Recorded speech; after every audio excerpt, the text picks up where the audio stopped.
ধুবুৰী জিলাৰ বিলাচীপাৰাৰ সূৰ্যখাটা গাঁৱত শনিবাৰে নিশা সংঘটিত হয় এক চাঞ্চল্যকৰ ঘটনা। যৌতুকৰ দাবী কৰি 8 মহীয়া শিশুসহ বোৱাৰীক চলাই হত্যাৰ অপচেষ্টা। বিলাচীপাৰাৰ আনন্দনগৰৰ নুৰ ইছলামৰ কন্যা নুৰ হাছিনাৰ 3 বছৰ পূৰ্বে সূৰ্যখাটৰ আবুল হুছেইনৰ পুত্ৰ আছিদুল হুছেইনৰ লগত বিবাহ পাশত আবদ্ধ হৈছিল।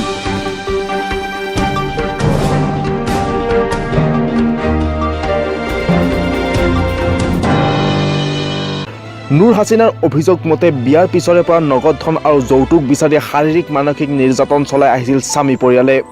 শনিবাৰে নিশা বোৱাৰীগৰাকীক শাহুৱাই আহিদা বিবিৰ উচতনিত স্বামী আছিদুল, দেৱৰ ৰচিদুল আৰু ৰফিকুলে হাত ভৰি ডিঙিত ৰছী বান্ধি দাৰে ঘপিয়াই হত্যা কৰাৰ চেষ্টা চলায়।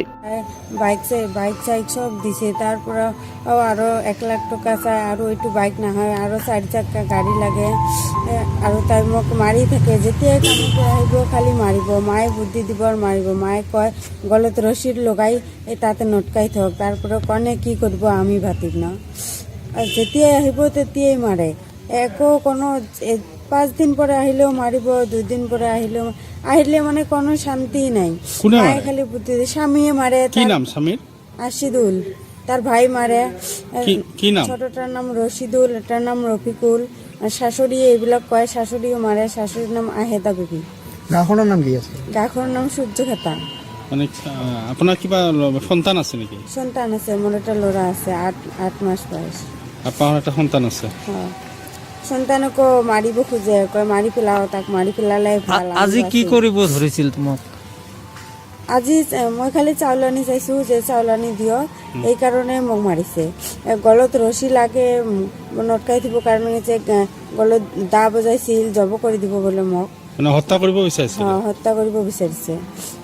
তাৰপিছত আৰু লাঠি মাৰিছে, দা দি পিঠি টাঙাইছে, এইবিলাক হাতে পায়ে ঠাই জোঠাৰে লাঠি মাৰিছে, গলত চেপি ধৰিছে। তাৰপিছত কি হ'ল?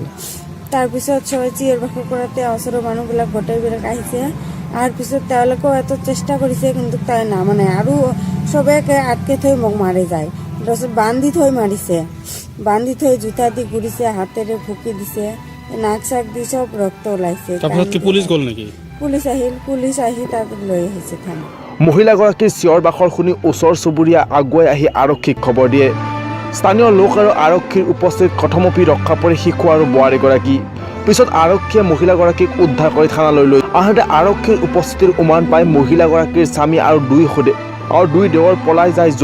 মহিলাগৰাকীৰ শহুৰ আবুল হুছেইনক আটক কৰিবলৈ সক্ষম হয় আৰক্ষীয়ে। আমার বাড়িতে মানুষ আছে না, আমার দেখা নয় মানুষগুলো দিবে না, আমার সাথে মারামারি লোক মারবে। মারিছে কোনে? মারিছে জামাইয়ে, শ্বশুরিয়ে বুদ্ধি দিছে বলে মারে ফাঁসি দে, জব করে, কি হয় পরে দেখা যায়। কত বাঁধিছিলে? এই যে রশি, এই রশি কেনতে বাঁধিছিলে? হ্যাঁ এই যে রশি লোক মারিবে যাচ্ছে।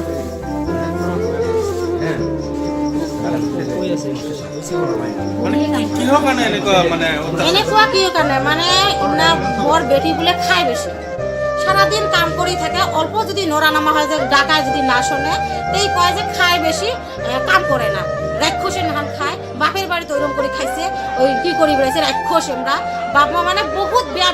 ইতিমধ্যে ঘটনাৰ সন্দৰ্ভত মহিলাগৰাকীয়ে স্বামী, শাহুৱা আৰু 2 দেৱৰৰ নামত বিলাচীপাৰা থানাত এজাহাৰ দাখিল কৰিছে।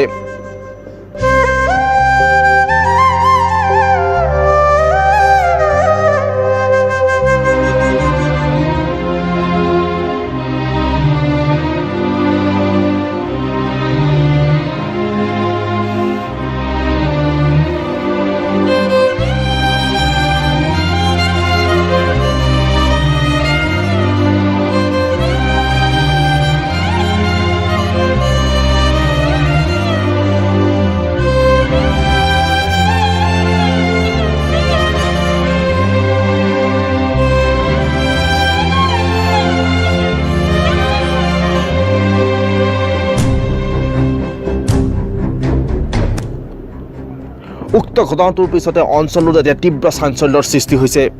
ধুবুৰীৰ পৰা উছমান গনিৰ ৰিপৰ্ট, নিউজ 8 নৰ্থ ইষ্ট।